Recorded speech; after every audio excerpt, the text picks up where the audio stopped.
रूबिका लियाकत का कुतर्क सुन वरिष्ठ रिपोर्टर ने मुंह पर लताड़ा। जिस बेतुके फैसले में खुद बीजेपी के सहयोगी उसका साथ नहीं दे पा रहे, उस फैसले पर बीजेपी की पीठ थपथपाने के लिए रूबिका लियाकत जैसे एंकरों ने मोर्चा संभाला।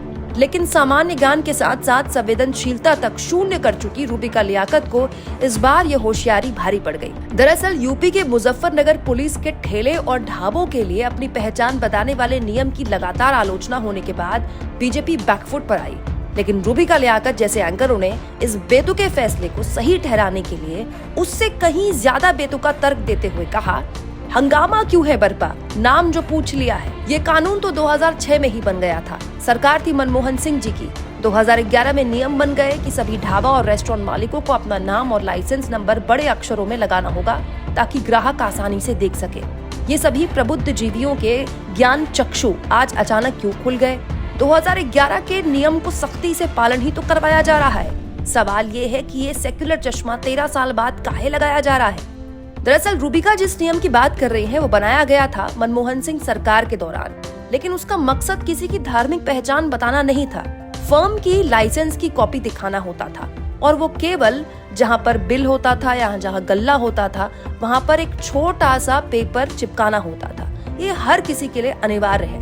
ये ठेले और ढाबों के बड़े बड़े बोर्ड हटाने से बिल्कुल अलग है। रूबिका लियाकत के इस कुतर्क का जवाब न्यूज 24 के वरिष्ठ रिपोर्टर प्रभाकर कुमार मिश्रा ने देते हुए कहा, सख्त तर्क दीजिए, लेकिन ये वाला तर्क मत दीजिए कि ये तो व्यवस्था पहले से है। दोनों में अंतर है। लाइसेंस की कॉपी फॉर्म सी लगभग A4 साइज के पेपर जैसा होता है जो अमूमन काउंटर के पास टंगा होता है। नया वाला फरमान वैसा नहीं है। आप दलील दीजिए कि हाल के दिनों में जिस तरह से खाने पीने की चीजों में फलों में से थूक लगाकर बेचने की तस्वीरें आई, इसीलिए ऐसा फरमान आया है।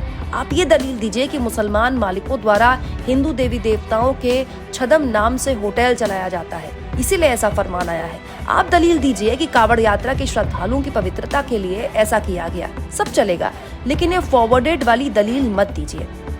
सोचिए दोस्तों, यूपी की बीजेपी सरकार के जिस फैसले को खुद उनके सहयोगी आरएलडी, जेडीयू और चिराग पासवान तक गलत बता रहे हैं, उसकी आलोचना कर रहे हैं, उसे रूबिका जैसे एंकर डिफेंड भी कर रहे हैं, तो कितने हल्के तर्कों के साथ। रूबिका की हवाबाजी को जिस तरह से वरिष्ठ रिपोर्टर प्रभाकर मिश्रा ने पंचर किया, उस पर आप क्या सोचते हैं? कमेंट बॉक्स में जरूर लिखें और चैनल को तुरंत सब्सक्राइब करें।